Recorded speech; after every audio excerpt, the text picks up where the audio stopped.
Morning के busy schedule में अगर हम एक ही वेजिटेबल से 2 रेसिपी बना लें जो बच्चों के टिफ़िन के लिए भी बेस्ट हो और हस्बैंड के टिफ़िन के लिए भी हो, तो फिर इससे हमारा टाइम भी बचेगा और मेहनत भी कम लगेगी। और अगर ये हमने लौकी से बनाई हो तो ये फिर ये हेल्दी भी हो जाएगी। चलिए फ्रेंड्स, आज मैं आपसे लौकी की एक रेसिपी शेयर कर रही हूँ। वैसे तो बच्चों को लौकी खाना बिल्कुल भी पसंद नहीं आता है, पर अगर हम उनको ये रेसिपी बना कर देंगे तो वो झट से अपना टिफ़िन फिनिश करके आएंगे और उनको पता भी नहीं चलेगा कि ये रेसिपी हमने लौकी से बनाई है। तो इसके लिए हमें क्या करना है, एक घिया ले लेनी है जिसको कि लौकी भी बोलते हैं, और उसका हमने छिलका उतार के उसको धो के और अच्छे से उसको ग्रेट कर लेना है।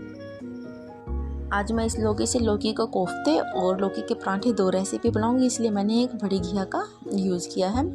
आप चाहो तो छोटी लौकी का या भी यूज़ कर सकते हो। देखिए मैंने सारी घिया ग्रेट कर लिया। अब हम इस घिया को 2 पार्ट में डिवाइड कर लेंगे। मैंने एक पार्ट को एक बोल में ट्रांसफ़र कर लिया है। इससे आज हम लौकी के पराठे बनाएंगे और दूसरे पार्ट से हम घिया लौकी के कोफ्ते की सब्ज़ी बनाकर तैयार करेंगे।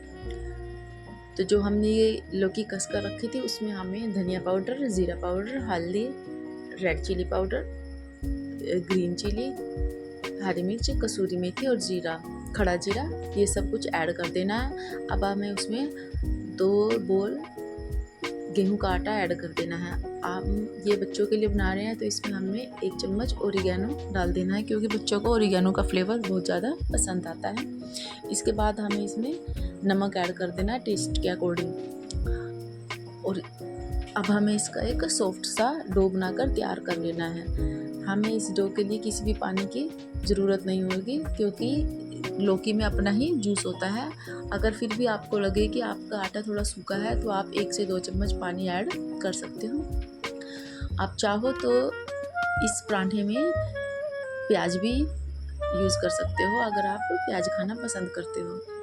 इसके बाद आप जिस भी शेप के चाहो पराठे बनाकर तैयार कर सकते हो। मैंने आज स्क्वायर शेप के पराठे बच्चों के लिए बनाकर तैयार किए हैं। पराठे के अंदर घी की लेयर ज़रूर लगानी चाहिए, इससे पराठे लंबे समय तक सॉफ्ट बने रहते हैं। देखिए मैंने एक स्क्वायर शेप का पराठा बनाकर तैयार कर लिया है। मैं इन पराठों को घी में सेक रही हूँ। आप चाहो तो बटर में या ऑयल में भी इन पराठों को बना सकते हो। आप इन पराठों को ब्रेकफास्ट में या बच्चों के टिफ़िन में दे सकते हो। तो चलिए जल्दी से अब हम नारियल की चटनी की रेसिपी भी देख लेते हैं। उसके लिए हमें एक कच्चा नारियल चाहिए और उस नारियल के हमने छोटे छोटे टुकड़े कर लेने हैं, और हरा धनिया और हरी मिर्च चाहिए।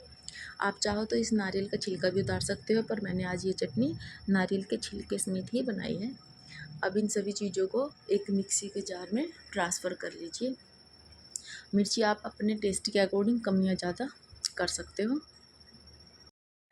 वैसे तो नारियल की चटनी बहुत सारे तरीक़ों से बनाई जाती है, पर मैं आज आपसे बहुत ही आसान सी रेसिपी शेयर कर रही हूँ। मिक्सी के जार में नारियल, धनिया, हरी मिर्ची, खड़ा जीरा और नमक और ज़रा सा पानी डालकर और उसमें एक नींबू का रस निचोड़ लीजिए। अब इन सारे सामान को मिक्सी के जार में डालकर अच्छे से ब्लेंड कर लीजिए। अगर चटनी अच्छे से ब्लेंड नहीं हो रही है तो आप उसमें ज़रूरत के अकॉर्डिंग पानी भी ऐड कर सकते हो। जितनी पतली या गाढ़ी चटनी आपको बनाकर तैयार करनी है उसके अकॉर्डिंग आप इसमें पानी ऐड कर दीजिए। तो लीजिए हमारी चटनी तो बनकर तैयार है, और इस चटनी का असली टेस्ट इसके तड़के में ही होता है। तो चलिए इसके लिए तड़का भी बनाकर तैयार कर लेते हैं। तड़के के लिए हमें एक पैन में 1 चम्मच घी या तेल का लेना है। अब उसमें 1 चम्मच राई डाल दीजिए। जब राई अच्छे से चटक जाए तो उसमें जीरा और हींग डाल दीजिए, और उसके बाद उसमें उड़द दाल और कड़ी पत्ता भी ऐड कर दीजिए। जब तड़का बनकर तैयार हो जाए तो इस तड़के को इस चटनी पर पोर कर दीजिए। देखिए हमारी बहुत ही टेस्टी और लाजवाब सी चटनी बनकर तैयार है। आप इस चटनी को डोसे या इडली के साथ भी एंजॉय कर सकते हो। तो चलिए जल्दी से बच्चों का टिफ़िन भी पैक कर लेते हैं, जिसमें कि आज ये हरी चटनी और लौकी के पराठे हैं।